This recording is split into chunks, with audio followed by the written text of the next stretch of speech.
Saya Gus mau tanya, ya sebelumnya saya perkenalkan, nama saya Guntur dari Ngladek. Untuk musyahadah itu, cara musyahadah yang benar itu gimana? Soalnya gini Gus, satu tapi menjadi banyak hakikatnya cuma satu aja, yaitu Allah aja. Kan terkadang di akal ini membingungkan gitu Gus. Jadi hati itu terkadang nyambung, terkadang putus, terkadang nyambung, terkadang putus gitu. Yeah.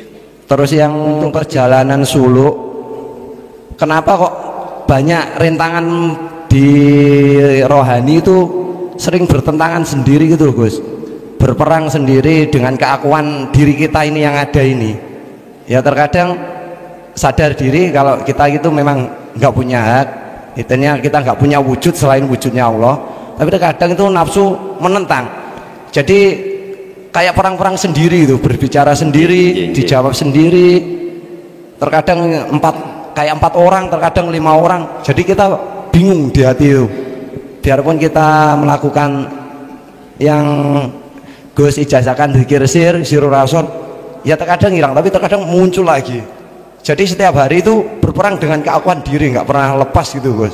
Iya. Ya mohon sampun iku mawon cekap, mohon arahan. Nggih, matur suwun. Assalamualaikum warahmatullahi wabarakatuh. Waalaikumsalam warahmatullahi wabarakatuh. Musyahadah yang benar itu bagaimana Bapak ya? Bapak Ibu, makom di dalam diri kita sebagai manusia bisa sampai saya hapus? Bisa ya?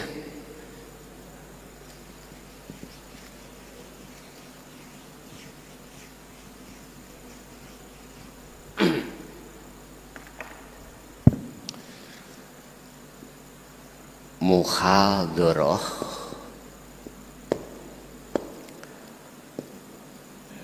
mukasyafah musyahadah. Saya jelaskan dulu tentang makom muhadharah. Ini makom dunia ini Pak ya. Niki nek cara dulur kula sing wonten kejawen ilmu sejati, alam kasunyatan ya, mohon maaf. Ada yang pernah belajar di ilmu Jawa, Kediri nggone ngoten mawon banyak, tapi sudah benar itu sebetulnya itu. Cuman karena dengan berbahasa Jawa di tengah masyarakat syariat tidak bisa diterima. Padahal itu Pak hasil musyawarah kekasih Allah dulu ketika mau masuk berdakwah di tengah orang Jawa. Kalau saya bahasakan dengan bahasa Quran tidak faham, tidak mudeng. Gimana ya kejawenai bahasa Jawa? Akhirnya muncullah namanya ilmu sejati. Kiainya disebut Romo, khusus membetulkan ruhaniyah, jasmaniyah tidak pun. Muhadharah ini adalah alam kasunyatan. Siapa di antara kita mata dohir ini tidak buta, maka dia akan tahu jalan yang benar, mana jalan, mana jurang akan tahu. Jadi kita nggak buta Pak, berjalan nggak mungkin Pak. Ini tembok langsung kita tabrak, nggak mungkin, karena kita tahu mana jalan, mana yang bukan, lah gitu nggih. Wis, oke. Masuk di dalam alam mukasyafah apa? Alam di mana terbukanya mata hati kita terkait gaibnya makhluk. Oke. Mohon maaf, turun sedikit, ada yang carry muhadharah. Siapa yang mata dohirnya ini tertutup atau buta, maka aku yakin tidak bisa membedakan mana jalan, mana jurang. God, nggak mungkin. Paham nggih? Oke. Mukasyafah ini juga di dalam alam mukasyafah, makom mukasyafah ini terbagi menjadi dua. ada kasyaf maknawi,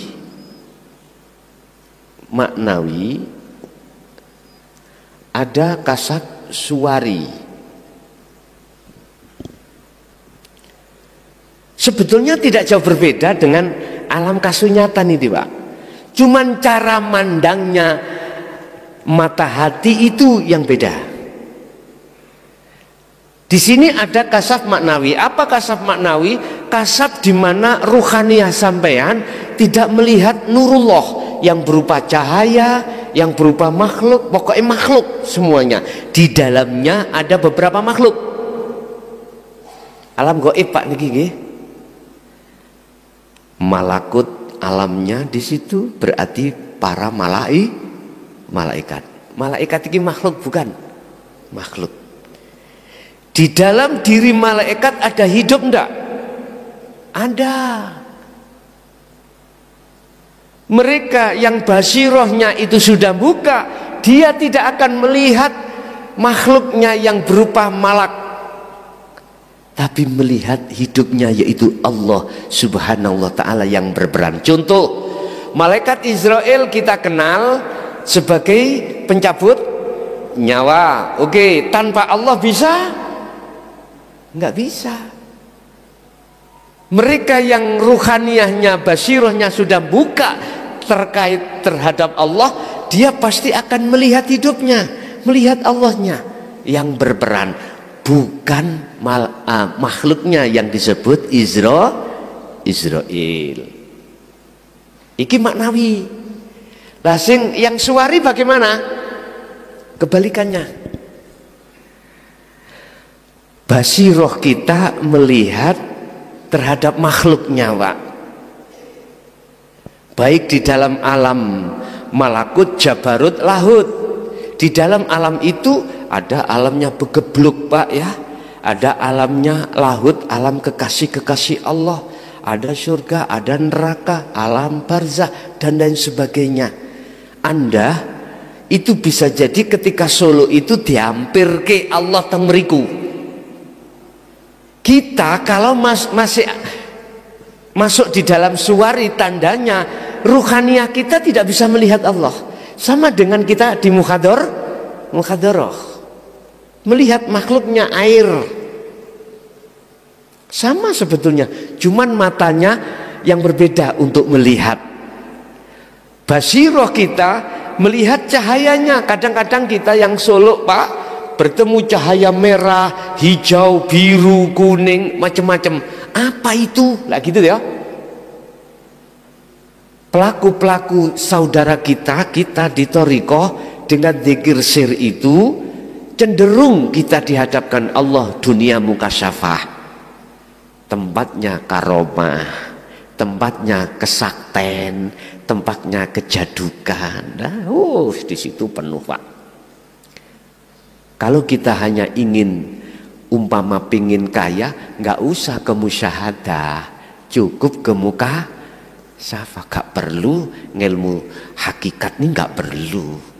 Jenengan cukup punya aurat sampai terusno. Apa fungsinya aurat itu? Mlebu nang khodam opo, terserah. Nekakno cahaya dari lampu ini malaikat, opo cahaya dari geni berarti teko jin. Podo karung ini, Pak. Saya mencari ayam saya yang hilang. Masuk ayam itu dalam ruangan gelap. Saya pakai lampu senter. Jadi padang kelihatan nggih?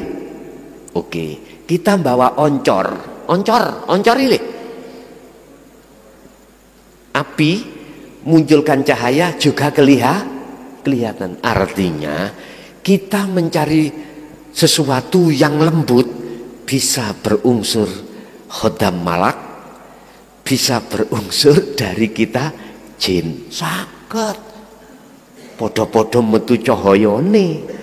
Cuman bedane nek oncor keterak angin mate. Bedane lak ngoten kok. Bedane ono ngono.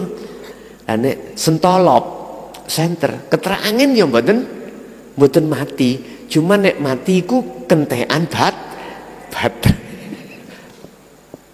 Padha nek oncor malah loro, ketrak angin mati, gas entek, matek. Lho ngono. Pun. Lah nek senter ketrak angin enggak apa-apa, cuman matinya kalau kehabisan baterai. Angen-angen dhewe. Wis. Kita pelaku sisalik ya. Seringkali mengalami beberapa hal di alam kasyaf. Dan kita kadang-kadang tertipu oleh iblis, Pak. Tertipu. Jangankan kita. Siapa? Syekh Abdul Qadir Jailani, ya dah? Itu aja hampir saja tertipu. Iblis mengatakan ana rabbuka, aku Tuhanmu. Lah ngerti dah? Beliaunya berhubung, masuknya itu dimaknawi, nggak akan pernah tertipu. Niki bisa jenengan buktikan, ya. Jenengan dari unsur thariqah manapun terserah. Ketika jenengan suluk,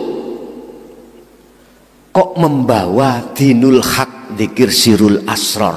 Fungsinya sirul asrar tadi nggih, su'aul basirah wa ainul basirah wa hakul basirah. Ketika jenengan ini didatangi makhluk rupa cahaya apa wae, apakah berupa alam, sing alam iku padang, enggak ada siapa-siapa, rasanya dingin, padangnya yo enggak panas, enggak ada cahaya padang. Coba ruhannya sampai tembusno menyang urip, seketika iku langsung hilang. Apakah berupa, mohon maaf, semua makhluk di alam lahut, para kekasih Allah misalkan, langsung nggak ada.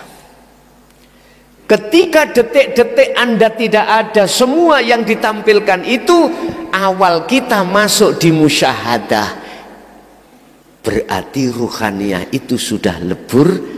Hanya Allah yang berlaku. Itulah kul huwallahu ahad. Laksanakan. Huwa itu siapa? Yang disebut syariat iku Allah, iku ahad. Jalankan. Kul bahasa perintah, Pak ya. Ada yang menafsirkan kul katakan, ucapan. Kul katakan bisa diartikan jabarno Muhammad nang umatmu. Kul katakan, maksudnya lakonono. Biar betul-betul Anda bisa menyatakan bahwasanya Allah itu ahad, itu bagaimana. Ketika saat jenengan iki sudah ditaruh musyahadah, tandanya, ini tandanya, la yarawna li anfusihim syai'an. Pertama, dirimu, apa yang muncul pada dirimu dan makhluk lainnya, la yarawna li anfusihim syai'an, nggak ada iman dalam dirimu itu munculnya dari makhluk termasuk dirimu. Contoh sholat, tanda-tanda kalau di musyahadah dalam dirimu sudah tidak merasa dirimu yang melakukan. Satu, dua, bal yusyahiduna annal fa'ila huwallahu ta'ala. Balik di dalam hatimu itu akan bergemuruh. Yang berperan annal fa'ila, sesungguhnya yang berperan, huwa utai fa'il iku huwallahu ta'ala. Iku bahasa ucapan, Pak, bahasa rasa. Yang merasakan dan yang dirasakan itu Allah sendiri. Berarti itulah maksud maknanya la ilaha illa ana. Paham? Lah, ketika sudah di sini kekasih Allah sudah ada stempel, Pak, kekasih Allah musyahadah. Siapapun Anda, dari unsur apapun Anda, Allah berhak dan kuasa. Walaupun Anda ngalim ilmu syariate, bisa Allah berkehendak. Walaupun Anda gak ngalim blas ilmu syariate, maca Qur'ane gak iso. Apalagi maca kitab. Apa maneh kitab gondol. Belas gak ngerti. Aku tanya, Allah kuasa enggak menghendaki hambanya untuk masuk musyahadah? Kuasa, Pak. Justru saya ini 23 tahun terhitung mulai tahun 2000, Pak, berdakwah tentang dinul haq ini, yang kurasakan fakta di lapangan justru mereka yang menengah ke bawah tentang ilmu syariatnya lah yang gampang menerima. Sampeyan simpulno diri. Baru sadar saya mengatakan, oh inilah makalah yang mengatakan yahjubuhum bi ilmihim. Orang itu tertutup hatinya karena ilmunya. Tertutup hatinya dengan Allah. Akhirnya itulah yang dimaksud surat Al-Baqarah, sawaun alaihim a'anzartahum am lam tundirhum la yu'minun. Gak percaya. Karena apa? Memakai akal, tidak memakai iman. Menerima ayat itu tidak dengan iman tapi dengan akal. Akhirnya apa? Khotama, ngunci, nutup sapa Allahu Gusti Allah ala qulubihim ing ngatasé pira-pira atine mereka tadi. Pun. Lah, ketika saat sudah disestempel di musyahadah, di sinilah Pak akan terjadi pembagian makom.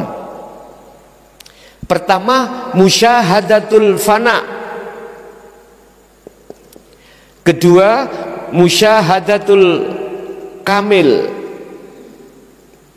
Ketiga, musyahadatul baqa.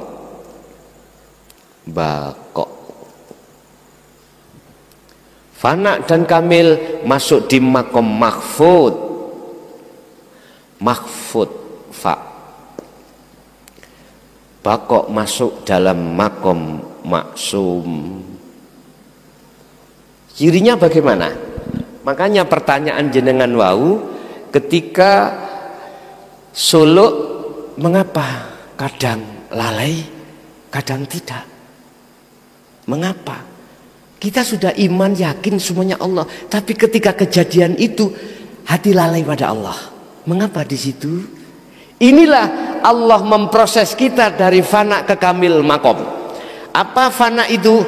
Dalam hitungan 24 jam ruhaniyah makrifat pada Allah volumenya itu sedikit. Entah hitungan detik, entah hitungan menit, entah hitungan jam. Sedikit. Terus mengapa ada di kamil?